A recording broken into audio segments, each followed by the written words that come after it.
This is what I would call a Stug 3. That's what most English speakers would call this. The Stug 3 was based on the Panzer 3, so the hull is essentially a Panzer 3.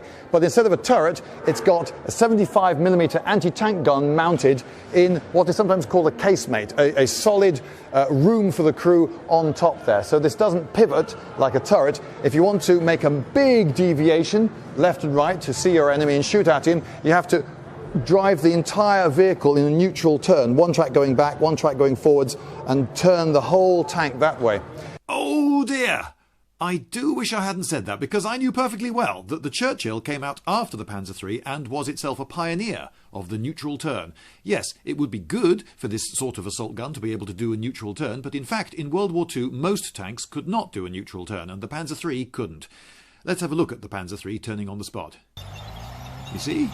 One track remains still while the other moves, so it cannot pirouette on the spot, which would be handy if you wanted to remain hidden in your little camouflaged den. This vehicle is credited with the greatest number of kills, more than Tigers, more than... Hey there guys, hold on, let me tilt the thing so you can actually see it.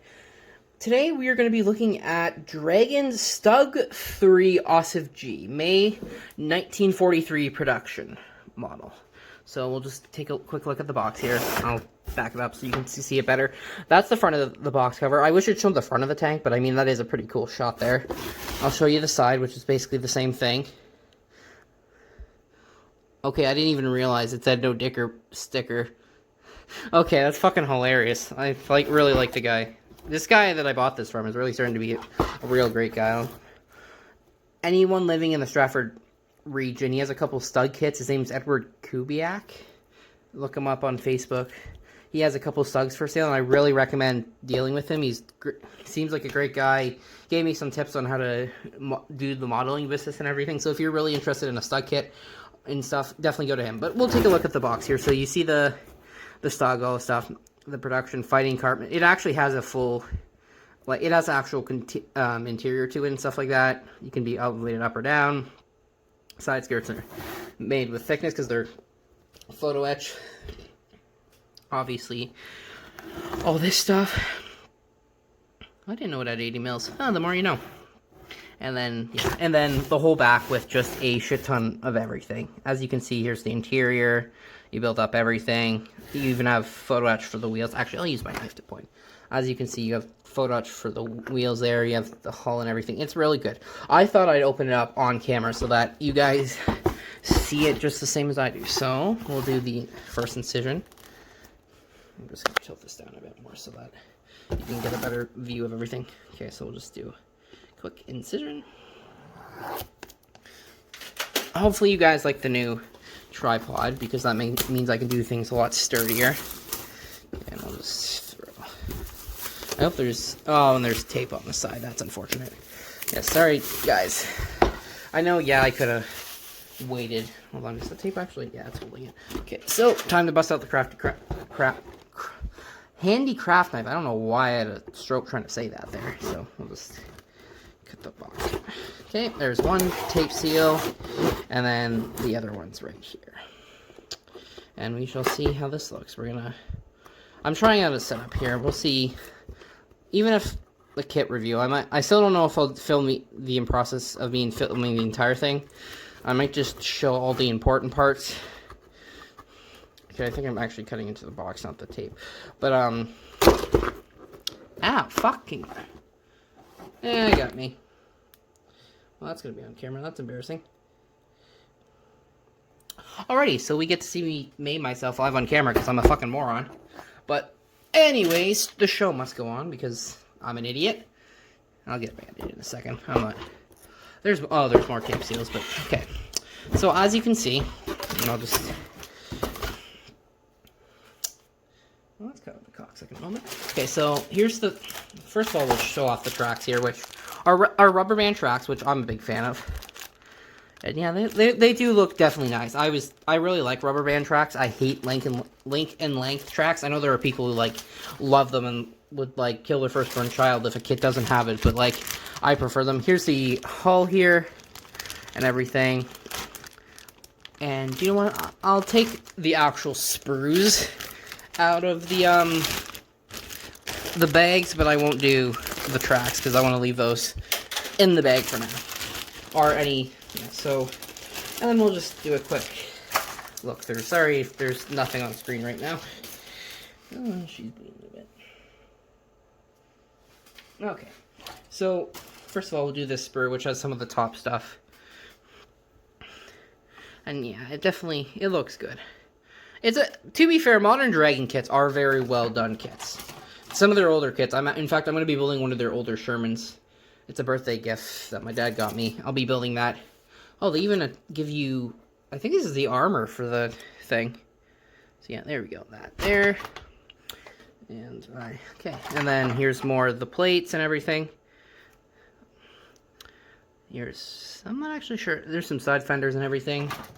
Here's some more side fenders. They give you a lot of side fenders. I guess if you want to do multiple versions of this, they give you the upper hull chassis thingamabobber. I don't know tank stuff, so excuse me if my lingo's wrong.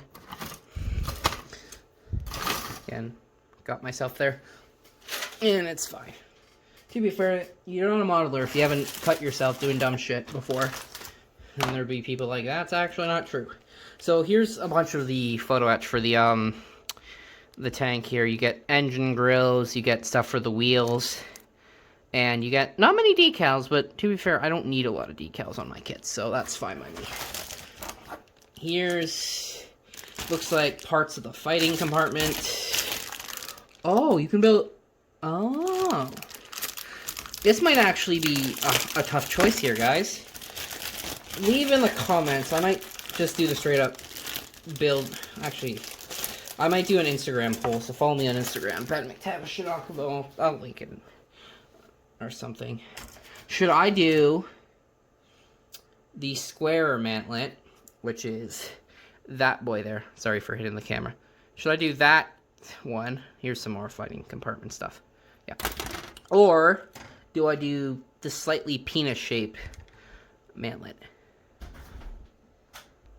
Okay, as I forgot exactly what I was doing. So here's more of the thing. Here's the actual gun part where it attaches. Here's the bottom of the fighting compartment, more compartment stuff, all sorts of radios. But yeah, tell me which one you guys think I should do. I'll do it on Instagram. Square mantlet, round one. Penis-y shaped mantlet, or normal square one. We'll figure that out. That's a later one. Obviously, what's this? Ooh, jacks, all sorts of tools. That looks like it's going to take me 18 hours to have to deal with all the bullshit. Which, although it doesn't seem to be a whole hell of a lot of parts, like, it's definitely a lot. A lot more than, like, a traditional Tamiya, but it also looks like you'll get a hell of a lot more detail. So, yeah, you get all these tools, which is good. Looks like you get at least three of every tool? Two? At least, yeah, 3 of each tool, it looks like. So that actually might be useful. Here's a bunch of more things. I'm actually not sure what those are. I think they're maybe pegs for the wheels? I don't actually know. Well, we'll see when we get to the instructions. Here's the lower hull with all the clear parts, which, if I had to guess, knowing a decent bit about World War II tanks,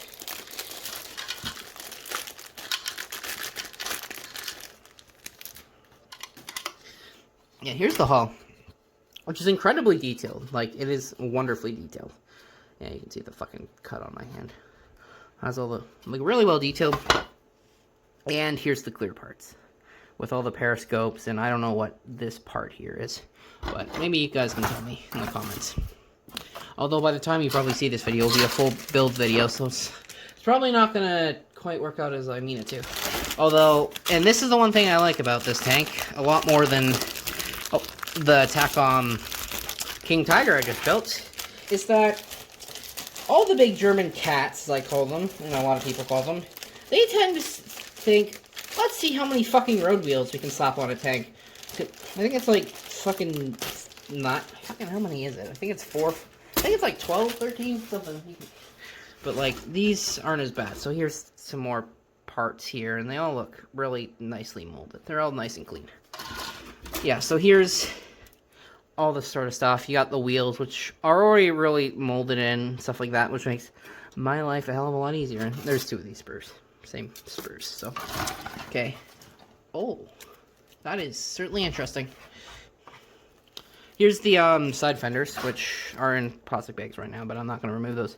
So you have like individual parts, and you'll have to glue them together and stuff. We'll see how that goes. Yeah, so that definitely does look good, and I bet you these build up really nice too. And then, last but not least, I don't know if I like how this instruction manual is done. Oh boy. Okay, so, okay, I'll just, pardon, bear with me for a second while I adjust the tripod here.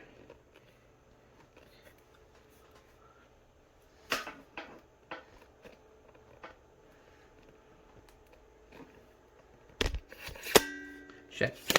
Well, that went actually the opposite way of what I wanted to do. Okay, here we go. Yeah, so we'll just set that like that.